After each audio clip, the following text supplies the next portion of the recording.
Нэг бүбэг 3 тоглогч. Энэ бол хязгааргүй боломж 3-3 гэсэн мөнгөний талаар ярилцдаг 3-3 подкаст маань ээлж дугаарын хүү эхлэж байна үзэгчтэй. За өнөөдөр буюу 6 сарын 26-ны өдөр дэлхийн аварга шалгаруулах тэмцээний хэсгийн тоглолтууд болж өндөрлөлөө. Эрэгтэй AC хэсгийн тоглолтууд өндөрлсөн. За өнөөдөр бас мэдээж түүхэн мөч баяртай мэдээгээр бид хүн уулзж байна. Өчигдөр бол манай эрэгтэй шишөө баг хасгсан гисэн гонигтай мэдээгээр уулзж байсан бол өнөөдөр манай эмэгтэй шишөө баг маань түүхэндээ анхудаа дэлхийн аварга шалгаруулах тэмцээний хэсгийн шатнаас гарч энэ хүү хасагдах шат руу хөлдөвж байна. За мэдээж уламжлалын ёсоор 3-3 гэсэн бөмбөгийн тайлбарлагч Мөх Чулуун болон Оргил Мөх миний би энэ подкастыг хөтлөн явуулна. За эхлээд хоёулаа тоглолт ярианыхаа сэдвийг эрэгтэй A болон C хэсгээр эхлэе гэж бодож байна. Тэглэгээ ахав. За үзэж байгаа үзэгчдээ нэгэн цаг мөчийн мэндийг хүргэе.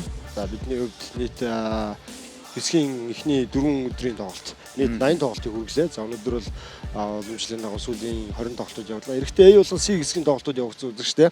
За A хэсэгт мэдээж Серб, Австрали, Герман, Бельги, Мадагаскарын багууд байсан. Серб эхний өдрөө Австралийн багт хожигдсон. За хожигдох зүгээр нэг хожигдоогоо бут нэргүүлсэн. За тэд өнөөдөр харин сүүлийн 2 учраагаа хожиж хэсгээ итгэл төгс тэргүүллээ. Мадагаскар, Германы багуудыг хоцсон. За тэгвэл энэ хэсгээ 2 дугаар байраар Австрали гарч 3-аар Герман гараад Бельги баяртай боллоо. Ингээд дэлхийн аварга шалгаруулах тэмцээнд өндөрлүүлж. За A хэсгээс сонцлох зүйл гэх юм бол миний хувьд нэг л зүйл байна. За яг нь Серб мэдээж ихний өдрөө Австрали хожигдсон. Мэдээж дэлхийн 6 удаагийн аварга туршилттай баг. Тэгээд яг тухайн үед бол хэсгийг тэргүүлжээс Германы шишээ багтай тоглолоо. Германыг зүгээр арчлаа, бут нэрглээ.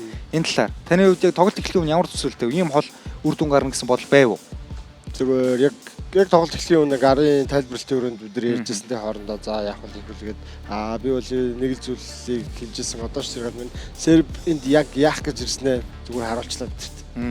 Герман залуучуудын дэлхийн аварга их дуулгын финалд үлдсэн. За тэгээд хэсгийн тоглолтуудаа Австралиг үнэхээр амар хөдсөн гэдэг чинь ингээд ширүүхэн байгаадсан. Тэгтэл Серб 6 удаагийн дэлхийн аварга баг Олимпийн наадмын медальтай баг ямар байдгийг л зүгээр харуулчлаа. Яг үнийг итгэхэд Германы залуучуудад зүгээр Серб хичээл заасан. Зүгээр л бүр ном тавилаа тий. Хичээл заасан. Би тайлбарт нь орж яхад тэр чинь эхний 5 минутаас өмнө оноо нь баг 13-12 дээр очиж. Харин тий. Тэгээ би яг за энэ чи баг эхний ТV тайм аутаас өмнө болвол гаргачих юм биш үү дээ гэж бодчихсон. За бас арайч тийм үлгэр бол байсангүй. Гэхдээ үр дүн бол маш бол 21 хэсгийн харьцаатайгаар сербчүүд залуу Германд үнэхээр ном аялаа. За дараагийн яриа C хэсэг рүү оръё. За тэглэгээ ахуу C хэсэгт хятад эхний өдрийн дараа хатар 2 ажилтай байсан. За тэгээд Порто Рико, Австри, Франц, Канадын багууд байсан. За магадгүй зүгээр бидний яриагаар энэ бол зүгээр үхлийн хэсэг байсан тийм. Хинч гарч магадгүй. За мэдээж Астви маань төлөөл бас манай уудгүй хятадын багууд эхний өдөр үнэхээр сайн эхлүүлсэн. Порто Рико, Канадыг хожиж байсан. Тэгээ 2 Европын багтаа яах болтоо гэжсэн. Австри хожигдсан. За одоо Франц яадаг болтоо гэжсэн. Тэгсэн чинь юу болсон гэж.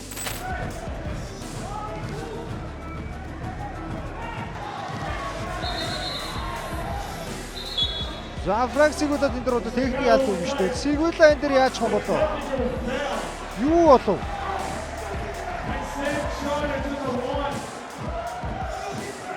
Сигула энэ дэр юу болсон юм ба? Шидлэлээр нь алдаа одоо гар үс юм байхгүй, алдаа байхгүй. Яасан гэж энэ дэр ингэ техник алдаа авчих вэ? Маш сонирхолтой. Техник алдаа шидлэл зөрөөлөөр бүү шидрүү алдах юм да гэдэгтэй шигшээ багаас.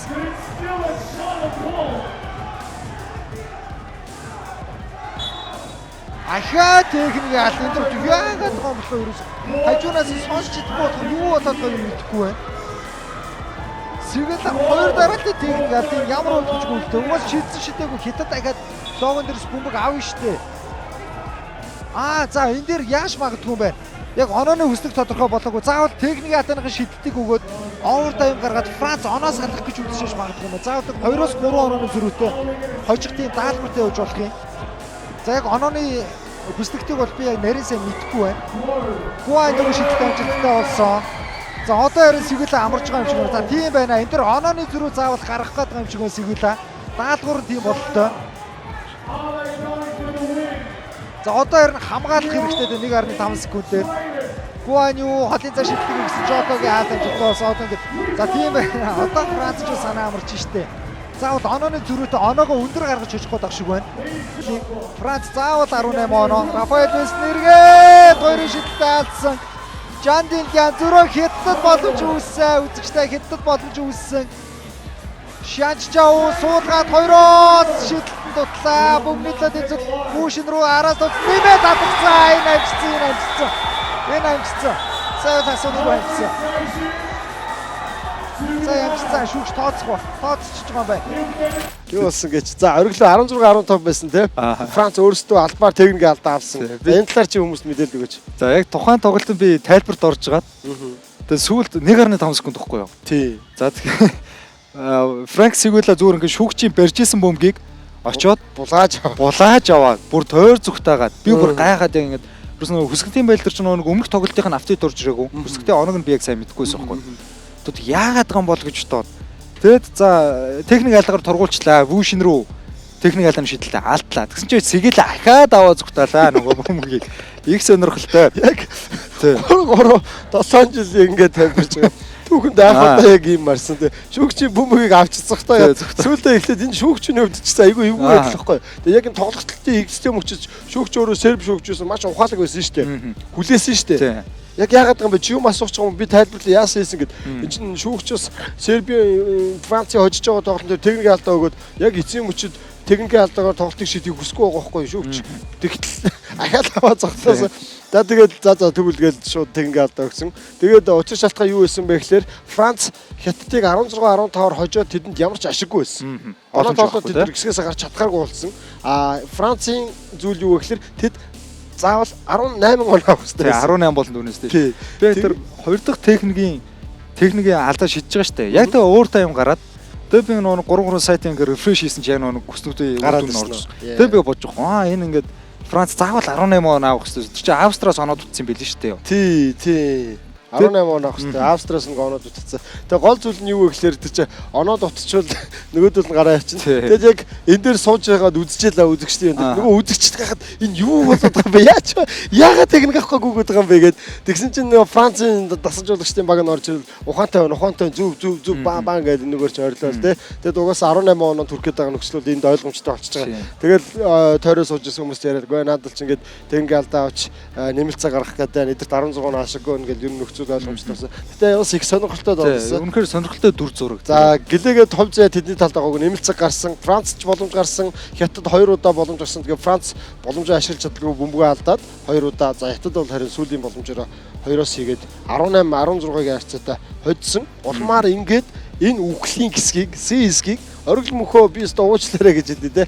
Яг дэлхийн арга эхэлж байхад Хятадын багийг бол ер нь хэцүү бах таа гэж оргил мөх болдгүй. Наадвар чинь тийм биш. Одоо та нар Хятадыг мэдэхгүй байна. Хүчтэй байгаа ингээд ирсэн. Үнэхээр тийм байж. Хятад хэсгээ тэргүүлээд Порто Рико 2-оор гараад уруулаад ч гэсэн Австрийн баг 3-оор гарлаа. Олимпийн медальт Франц мултарлаа.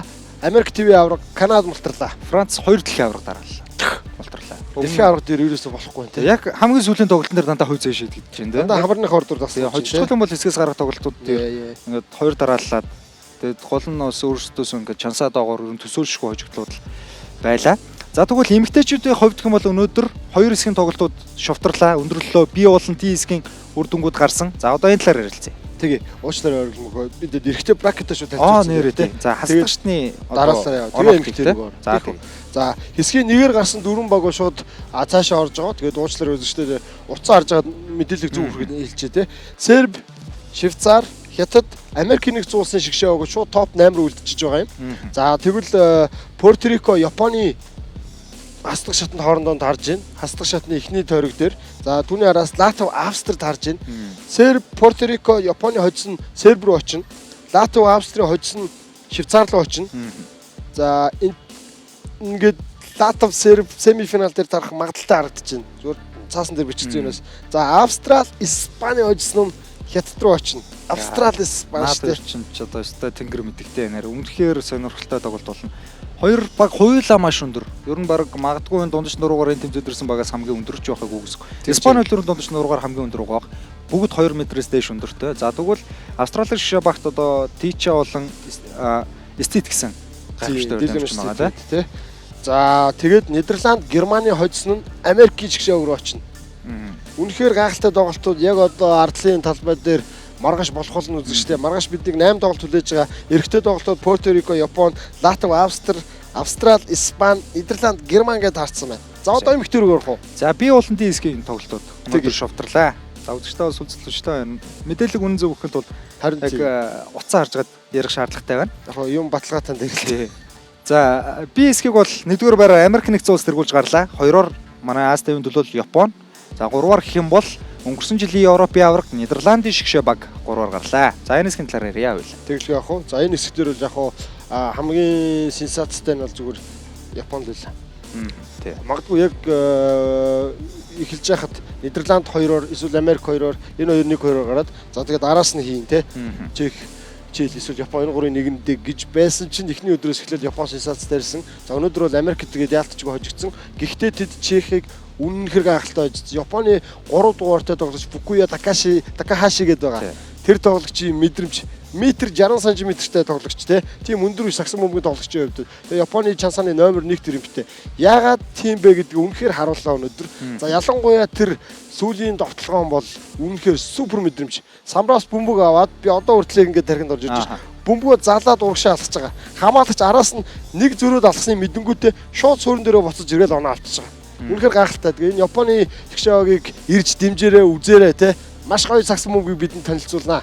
Тийм байна. Ер нь Японы охтуудын ер нь охтууд шилдэггүй эрэгтэй нь хүртэл маш гоё тоглож байгаа. Тэг яг.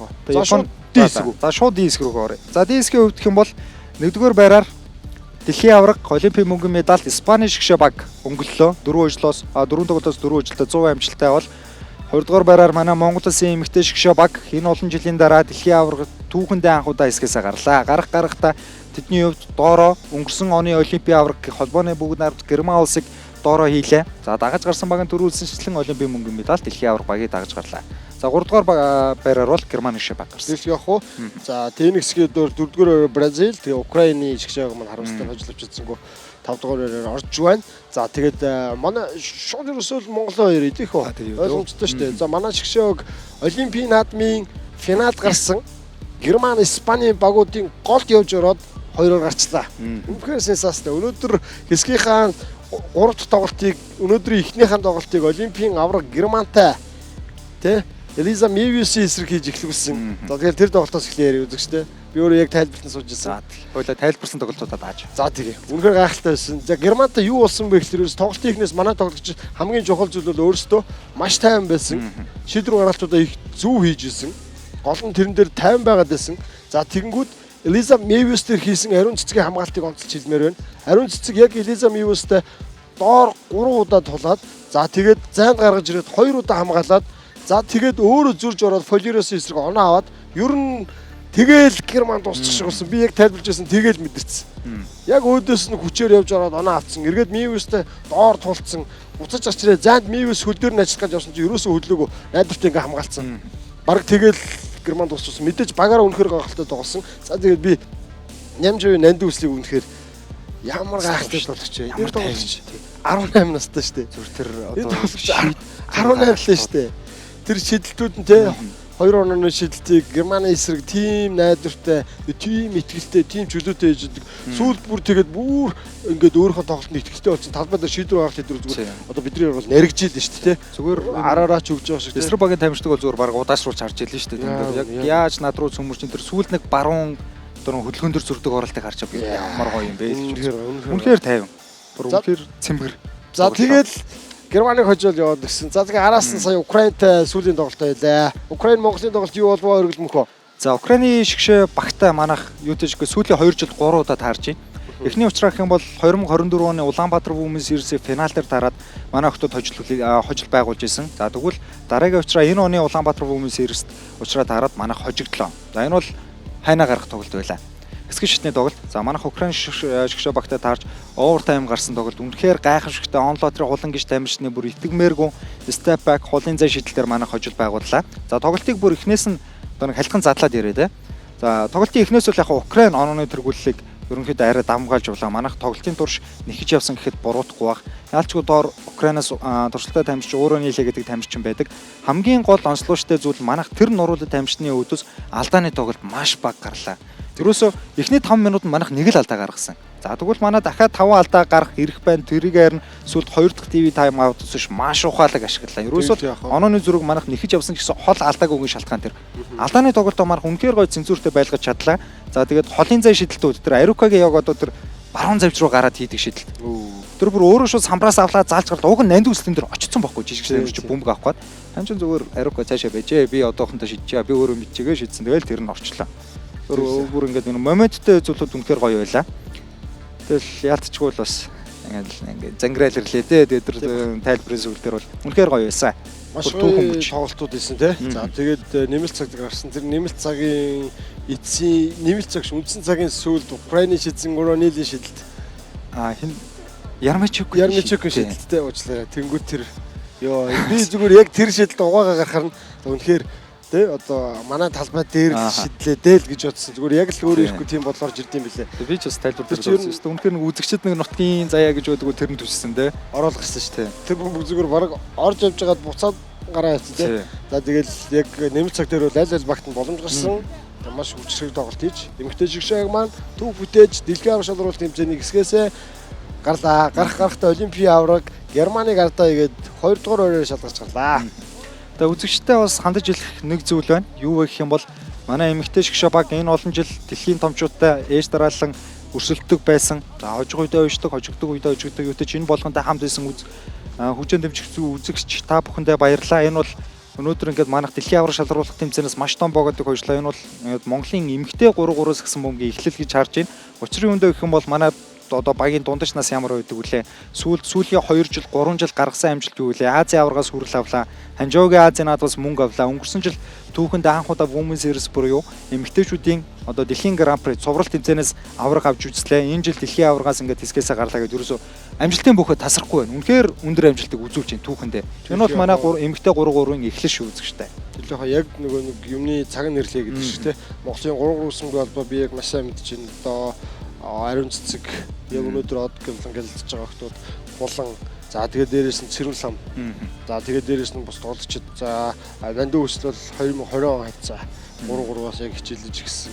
Энэ тоглогчид одоо яг ерөн дээр орж иж байна. Бид нар ерөөсөө л 24 25 за тэгээд нандин үсэл бүр 18 таа. Бодъё л доо. Өнөөдөр дэлхийн аврагт ирж тоглож байгаа хамгийн одоо юу гэх юм одоо би энэ үгэн дургууд одоо настай тоглогч юм уу те. Югэрвэда 40 настай. За 2018 оны дэлхийн авраг Италийн багийн ахлагч Вейлен Диалди 37 настай. Энэ хүмүүс өөрсдөө ахаад Эли Лос Анжелесийн Олимпиад 28 он 3 жилийн дараа тоглоно гэсэн зорилготой ирсэн гэдгээ энд яриад явж байна. Тэгэхээр манай ишгшээ багт маш том боломж, маш гайхалтай ирээдүй үлээж. Тэгээд нөгөө талаас энэ холбооны зөв бодлого ингээ үр дүн өгөөд эхэллээ шүү дээ. Тэгэхээр одоо охтууд маань одоо ирээдүйд бол маш сайхан бүрэл илүү гоё юмсэг тоглолтуудыг бидэнд хүргэж биднийг баясгах. Тэгээд яг энэ дэлхийн аврагын өнөөдрийн Сүргатрийн талбайд төв талбай дээр гялалцж байгаа шиг маргааш хастчны тоглолттой. За тэгээд одоо бракет ярих уу? За тийм ээ. Тэгээ. За Австралийн баг, Испаний баг, Францын баг, Америкийн багууд ерөөсөө 4 топ сагсан юм гүрэн топ 4-т үлдсэн байгаа. Топ 8-д үлдсэн байгаа. За тэгвэл топ 8 дээр энэ дөрөв дээр араас нь очих багууд яаж тодорхой гэхээр Унгар, Нидерландын хожис нь Австрали руу очих юм байна. За Япон, Канадын хожис нь Испани руу очих юм байна. Нэрийн хэлбэр шүү дээ. Польш, Германы хожис нь Франц руу очих юм байна. Монгол, Хятадын хожис нь Америк руу очих юм байна. Үнэхээр том. За маргаашийн эмэгтэй дөрвөн тоглолт бол Унгар, Нидерланд, Япон, Канада, Польш, Герман, Монгол, Хятад ийм байна. Монгол, Хятадын тоглолт 18 цаг 25 минутаас зөв тий 18-25-аас байгаа үзэгчтэй. Тэгээ маргаашийн тоглолтууд бол 16 цагаас эхэлнэ хасагдаж шүтнэ тоглолтууд. За одоо үзэгчдэд дуулах гээд дэлхийн аврагын сүүлчийн 3 өдөр үлдсэн байгаа 3 өдрөл гурвалдаа 8 тоглолтууд үргэлжлэн энэхүү тоглолтуудыг та бүхэн Premier Sports телевизээр цагаалт хүлээж авч үзэх боломжтой.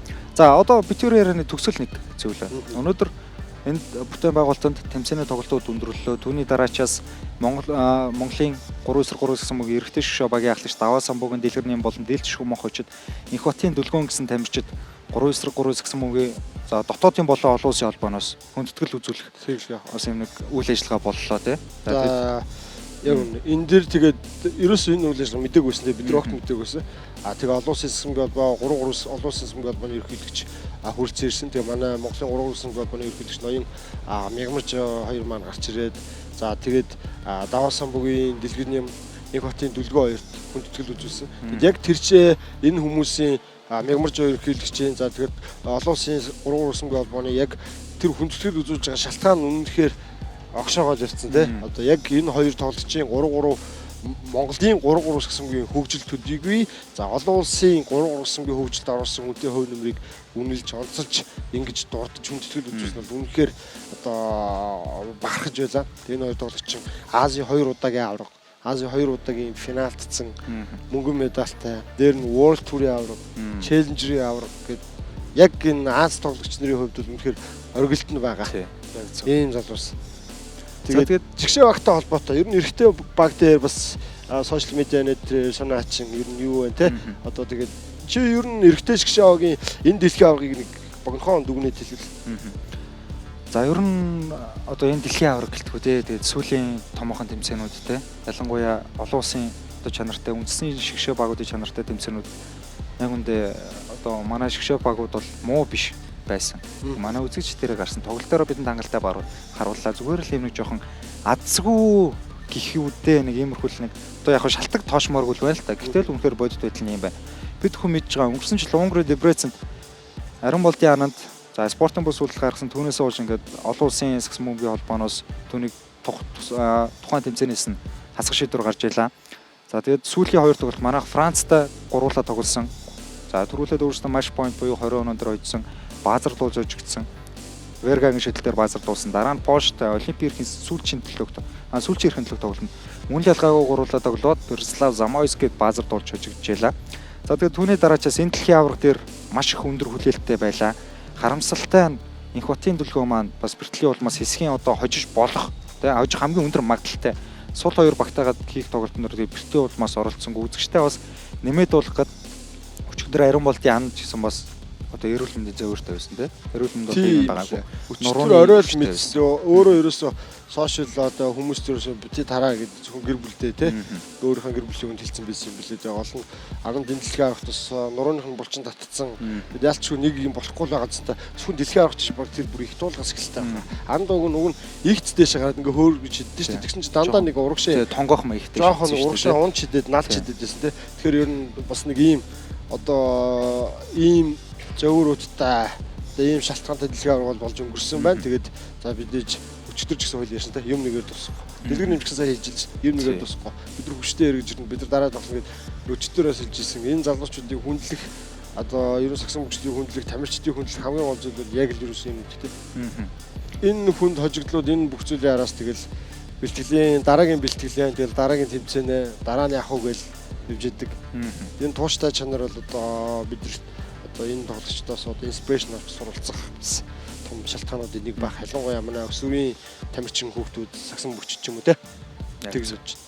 За эцэст нь гэж хэлэхэд за одоо өчтөр бас яг хөө ингээд манай эрэгтэй баг санснараа ингээд мэдээж сошиал хуудсыг бол эргүүлж байгаа. Тэгэхэд за мэдээж шгшөө бага өмөрж байгаа хүмүүс ч байгаа гоё эрэг хандлагатай байна. Сөрөг хандлагатай хүмүүс байгаа. Тэгээд би хувийн зүгээсээ тэр хүмүүст хандаж хэлэхэд одоо ингээд бөөндөө монголчуудаараа сайн шгшээ багтай байхын зовлонг л эдэлж байна даа л гэж хэлээ да. Тэгээд үнэхээр сайн шгшээ багтай бид нар Аздаа толгойлдог дэлхийд үздэг юм шгшээ багтай.